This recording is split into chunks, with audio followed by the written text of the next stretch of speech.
And before you do that, I just want to ask you, and this sounds maybe weird, but like, what permission do you need to give yourself right now? To make mistakes and get it wrong? And to look like an idiot? You know, and maybe that's what you need, and maybe that's what everyone needs. Mm-hmm. So by kind of stating that for yourself, you're creating that space as a safe space for others. Mm-hmm. Okay. Thank you. Okay, so you had appointed me. I knew you were going to do that somehow, Sarah.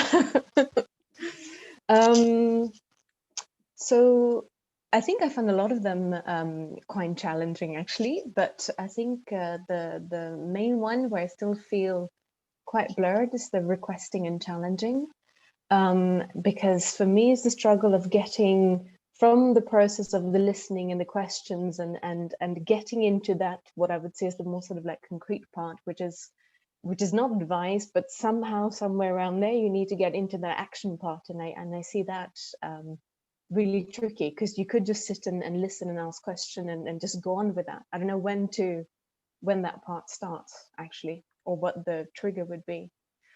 Can I just comment on that 1 second?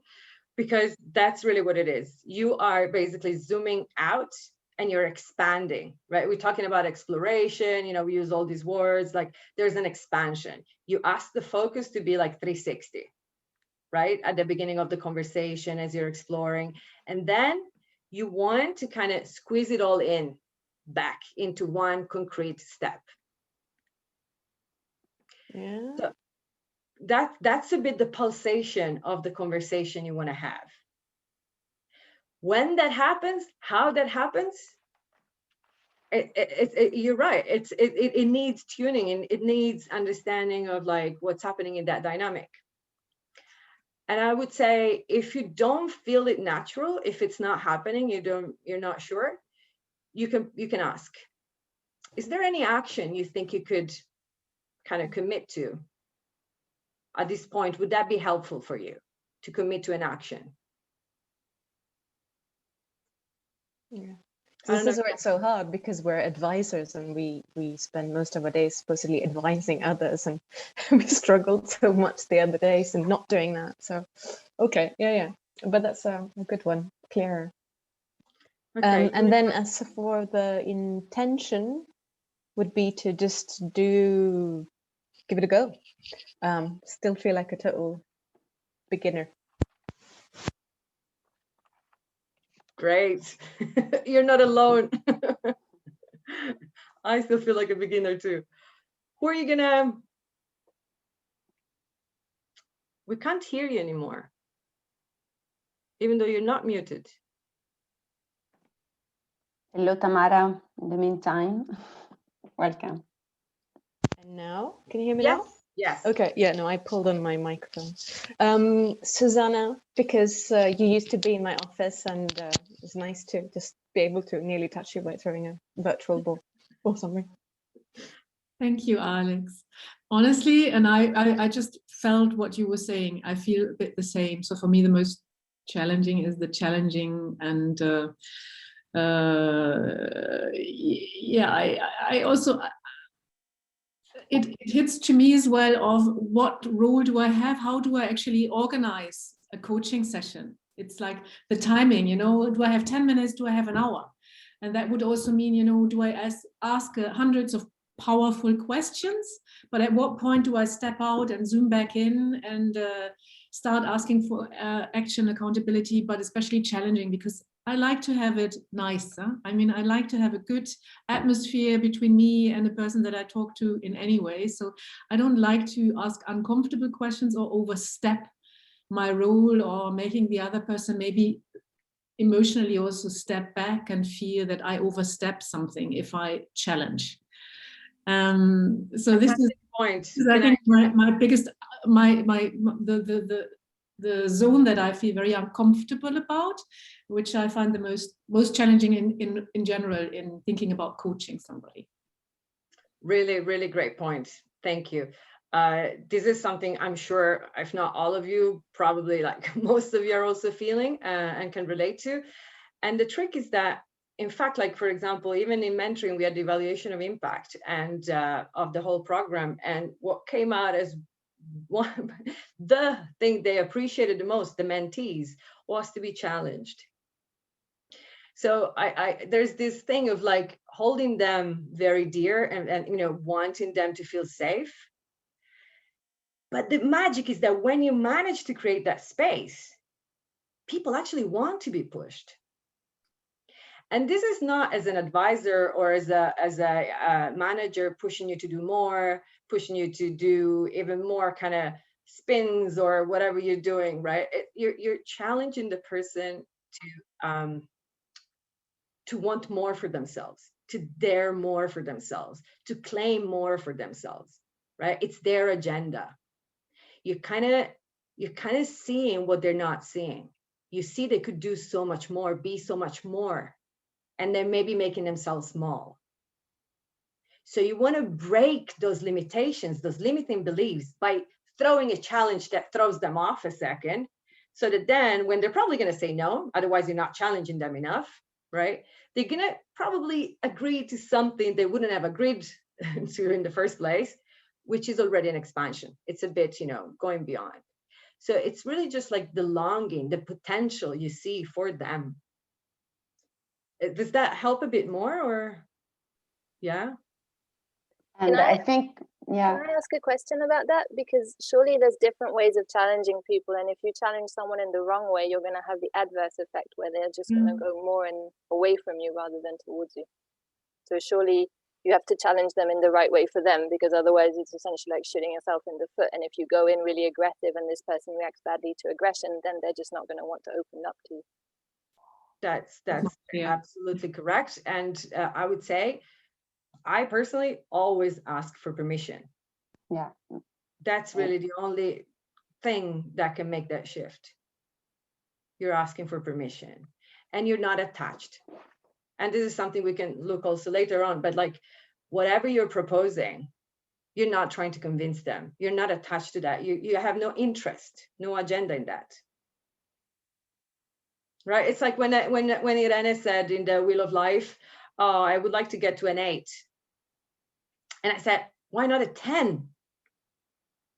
Right? I'm just on her behalf, daring, like, you know, asking her to dream more. But then if she doesn't want, she goes back to 8. And there we are. And that's totally fine.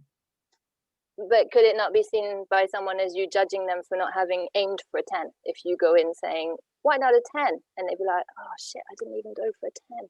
I don't know. So surely it has to be like it can't be a one size fits all. It has to be definitely very much matched to people's personalities, right?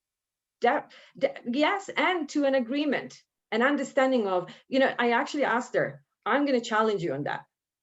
I said it. I want to challenge you on that. She was ready for that. Right? So it's not about catching them off guard or making them feel, no, it's like, I'm with you. We're side by side on this. If that makes sense. And absolutely always, Sarah, as you said, use your instinct, use the state of the relationship, where it is, where the person is, and all of that into the mix. Okay. So we were with Susanna. You wanted to, yeah. Yeah, I can also only echo what Sarah and Masha was saying. I'm a bit nervous about this, and honestly, I also was quite stressed in coming up with topics because it should be something that I feel comfortable, you know, exercising it through, but at the same time, so real enough, but at the same time, maybe not too real. I don't know. So this stressed me already before. Yeah, so it's practicing and just trying it out, even knowing that it's a bit of an unnatural setup, of course. So it's not real. And I think we all felt that yesterday and the day before already in the exercises. Yeah. So who are you gonna throw the ball to? Let me see. Wiring. Sorry, when I joined, I was a little bit on my toes because of India. Could you just repeat the question? Sorry. Yes, and thank you. And I'll also take the opportunity to say, you know, I invested a bit of more time at the beginning to make sure that some skills were kind of discussed. But like now we kind of have a bit of less time, and just not to steal time from your practice, if it's possible to bottom line a bit, and I'll do the same from my side. Mostly it's me, my fault. So, but yes, the question is, what is the coaching skill that is most challenging for you at this moment, and what is your intention for the practice today? I think the most challenging would be intuition, given as a coach, because I don't see that fitting into the role of a coach, because intuition is a feeling. So to what extent is that feeling based on my own biases, perceptions, observations, and hence cannot really contribute much into helping the other person? What I kind of looking forward, intention, I think as Suzanne said, just echoing the topics, I think coming up with that it's a brainstormer. Wow, so much to talk about. Just to clarify, you know, we do not expect you to become coaches at the end of these 5 days. That takes a way longer time. It's a way lengthier education. So we're just giving you tools and a taste of what a coaching conversation looks like, right? So also, like, do not expect that you need to have coaching sessions with people. That would be very misleading if we let you go with, you know, with that expectation on your shoulder. Like that's not it. It's just about how can you sometimes have a conversation that uses coaching skills a bit more in your role, in the role you have right now. And intuition is, there's so much discussion, so much has been written on it. You can imagine it's, I mean, it's a whole field. But like, just maybe for you to explore, where do you feel the intuition lives in you, and where do you feel it comes from? Is it really coming from you? Is it coming from the energetic field? Is it coming from the other person? So I'm just proposing this, and you don't need to answer for me now. This is what we call an inquiry. I'm sending you off with something to reflect on and to observe, right? And everyone else that feels this resonates, please do the same. Cool. Who do you send the ball to? Ayun, if he hasn't spoken yet.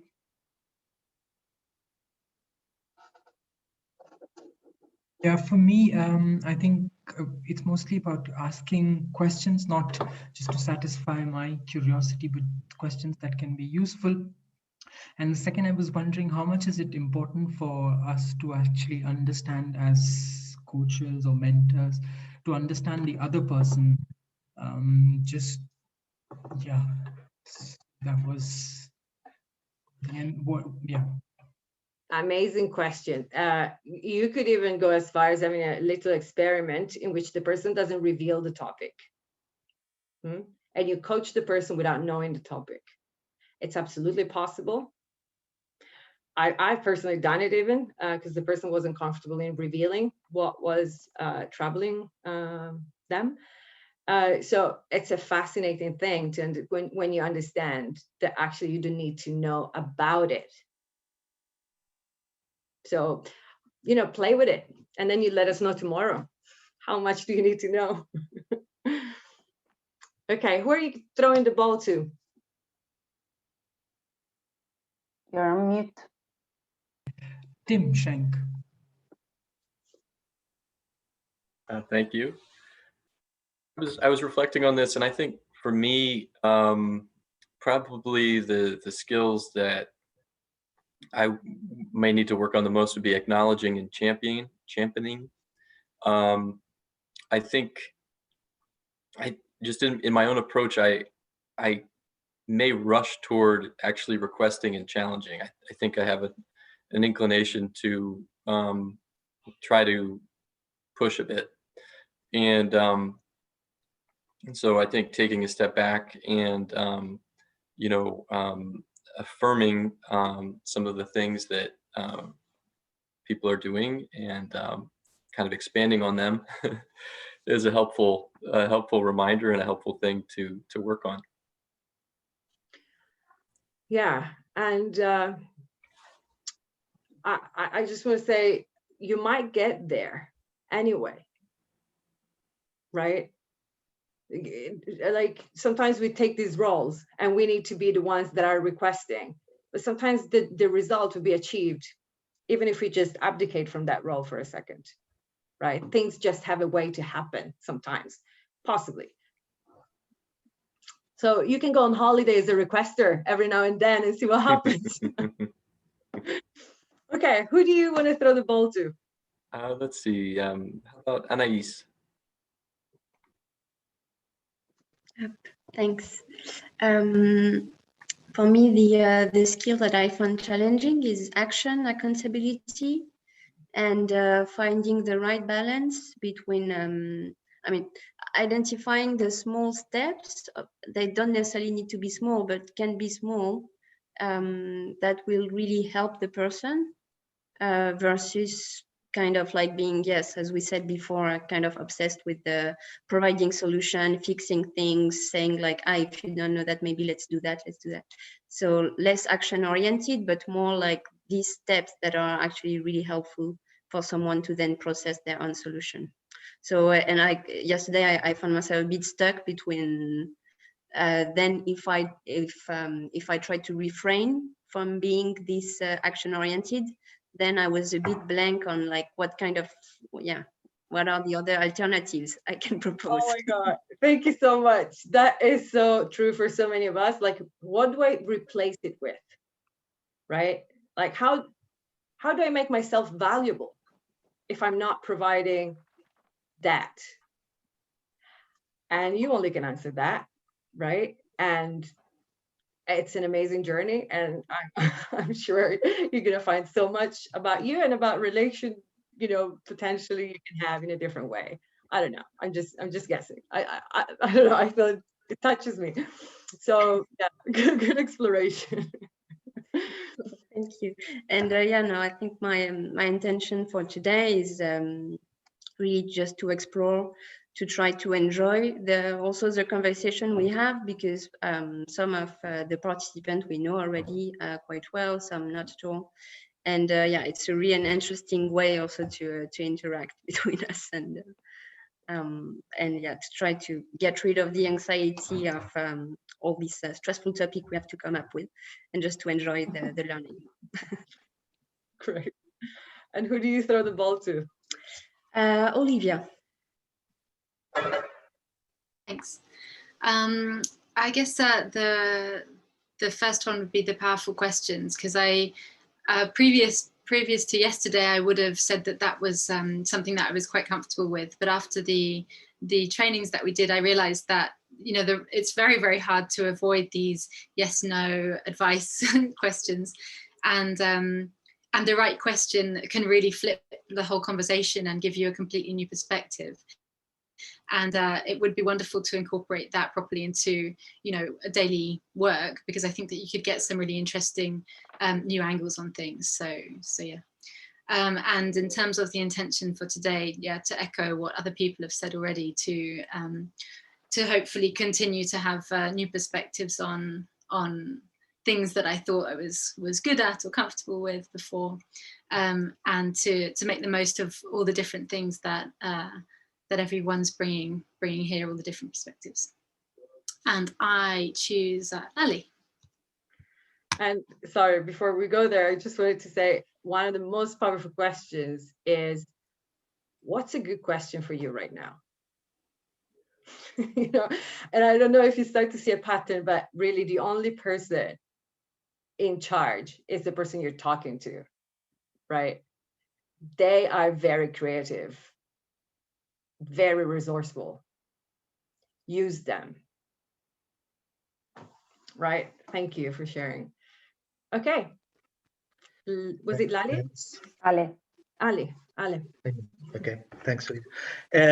So no, for me, I think it's very tiring, I have to say, to switch from this training, because during the day you spend the time giving advice, and so changing the mindset completely. So with thinking about all the skills, it's very difficult for me. So I'm really a bit scared of the exercise, and particularly about the silences, because I realized that sometimes I don't have the the tools, you know, to really think, okay, what is the good question now, you know, and not the one that I will do in a normal interaction.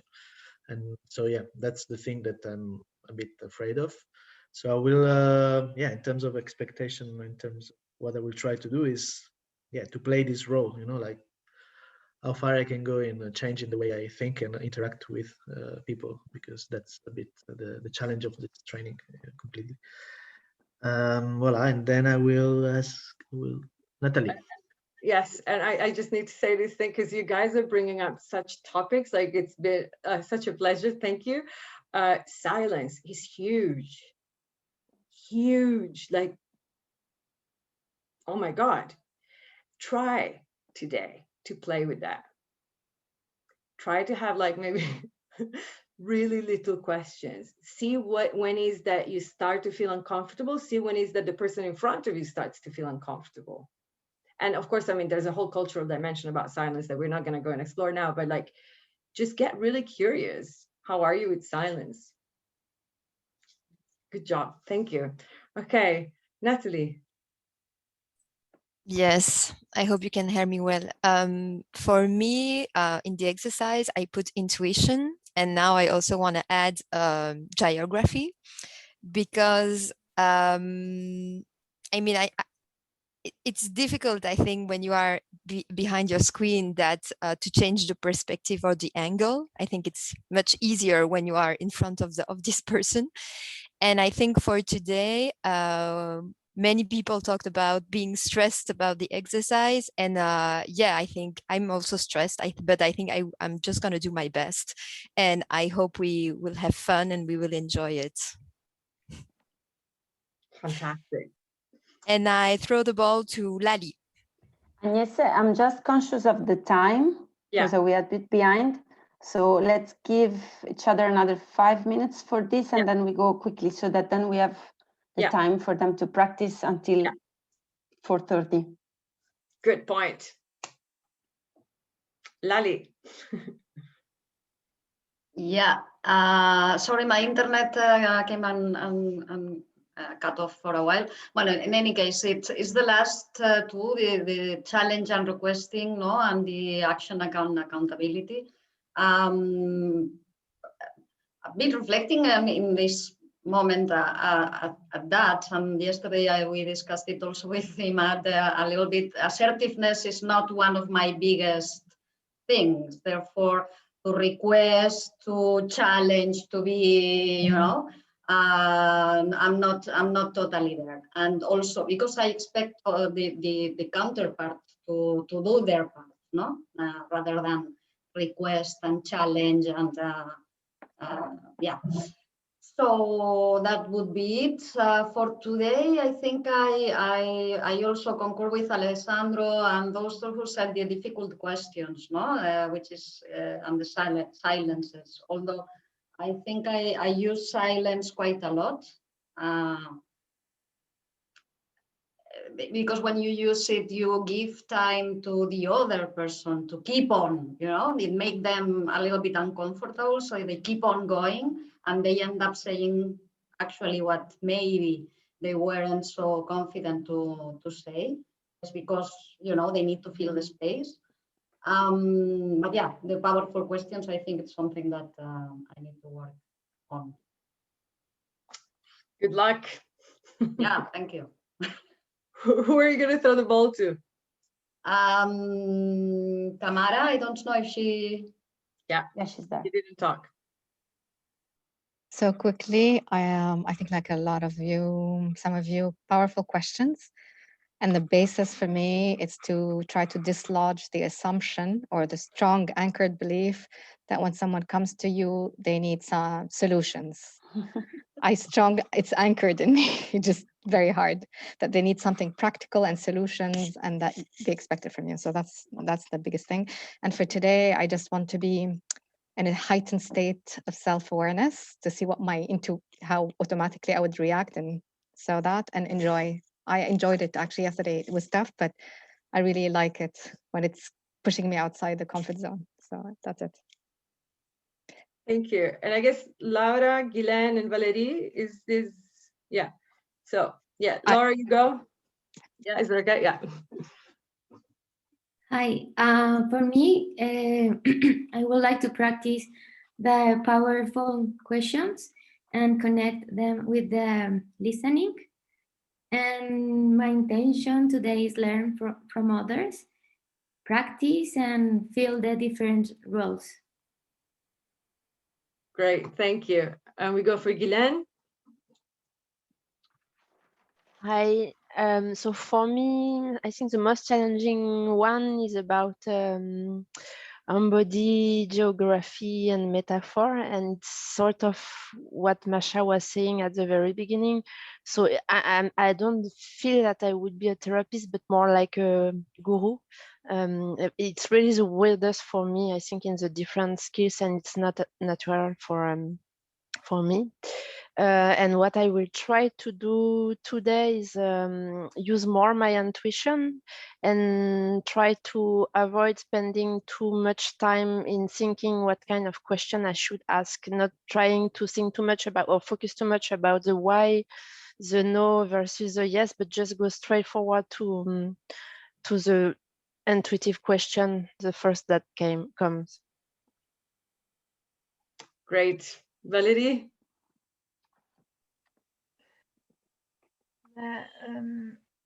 So most of the things have been said, but one of two challenges I have in mind is one is to be able to identify the core topic and help the person to find the solution.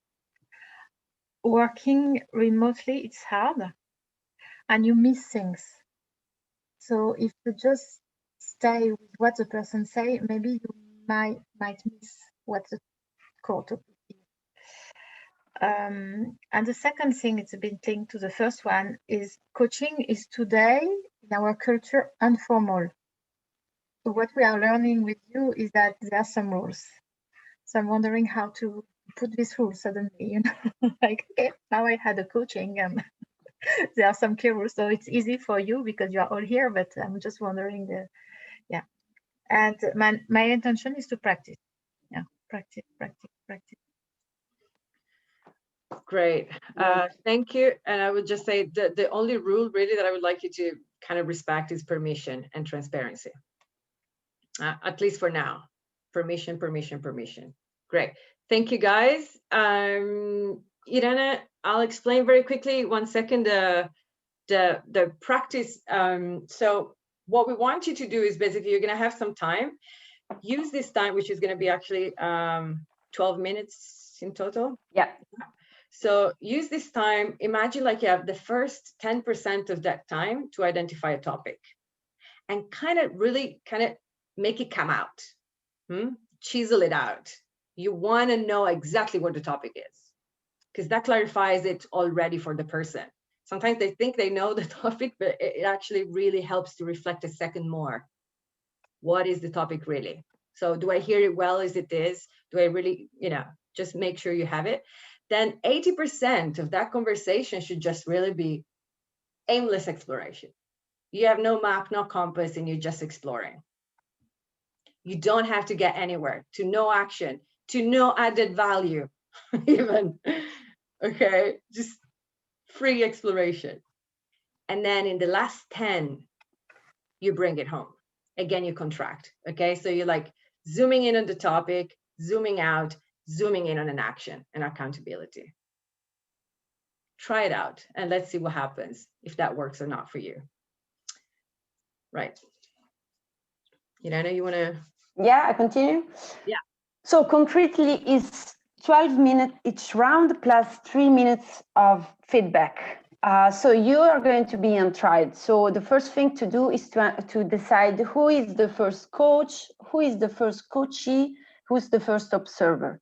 Then for the second and third round, you're going to switch role. So everyone needs to do, the 3 roles.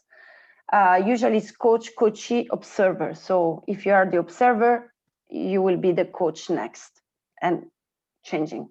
We are repeating instructions that are on Tembo. So some of you might have that in front of you and it can be helpful. What is the role of the observer is to really observe. So really try to identify how the coach is using the coaching skills, what's working, what is not working, and so at the end of it, during the feedback time, would be first the coachee to give feedback. So again, on the same thing. So what worked well, what the coach could have been doing more. So yeah, for example, you could have challenged more in that moment, for example, or this worked very well for me, etc. And the observer will do the same time because the perspective is a different one, no, from the two. What else? Yeah, so during the feedback, don't discuss the topic again. Don't go in the detail of the story of everything, only really what worked well, what you could have done more as a coach. So 3 minutes for 2 people giving feedback is very bottom line. And use this time, right? So really stick to the 12 minutes coaching, and the observer also have the role of timekeeper. So when you reach the 10 minutes, 2 minutes left, as we did yesterday. So really try to help the couple, keep the timing, and use those 3 minutes for feedback, and then switch role. I think it's pretty much that. I don't know if there is any question. No? Everything is clear? Okay, so we are going to send you on the groups. I'm gonna add a few ones that join later after I make the groups. So just be patient. Just one thing, remember to do the reflection on Tableau after the practice, and please. And tomorrow we're gonna add an extra bit to this practice, because tomorrow is gonna be the same thing. We're going to be roaming. So we're going to come and visit you in the practice rooms. This we will do without talking, without having the video on. So we're just going to be like a little ghost coming to listen in without saying anything. If this is disturbing in any way, you just say, can you please leave? Even not that polite. Yeah, be rude. Okay? Yes. And that can be because the coachee is sharing something deep and you don't want to, it could be because the coach is not comfortable. Whatever reason. You need to tell us, we don't need to know. You just say, can you please leave? And we leave. Yeah, and the only purpose of this is really to provide a feedback the day after. So the 5th day, to start with that and to be able to, to give you some feedback, because this is not happening from our side because of how the coaching, the workshop is set online, etc. So we think it can be also, again, another gift, but only if you allow that. Of course, the feedback is going to be genuine. We're not going to go of course. Use that. No. We're going to look at trends, right? We're going to be looking for trends among you and then address those. If that's okay with you, otherwise you just send us off. No question asked. All right. Okay. Ready? Good luck. Enjoy very much. And see you tomorrow then. Yeah, because Agnes, you did it. Well, the Zoom remains open. If you have any trouble, etc., we are around. You can use also the Teams if we don't respond. I mean, we are here. We are behind the computers. Enjoy. Bye. Bye.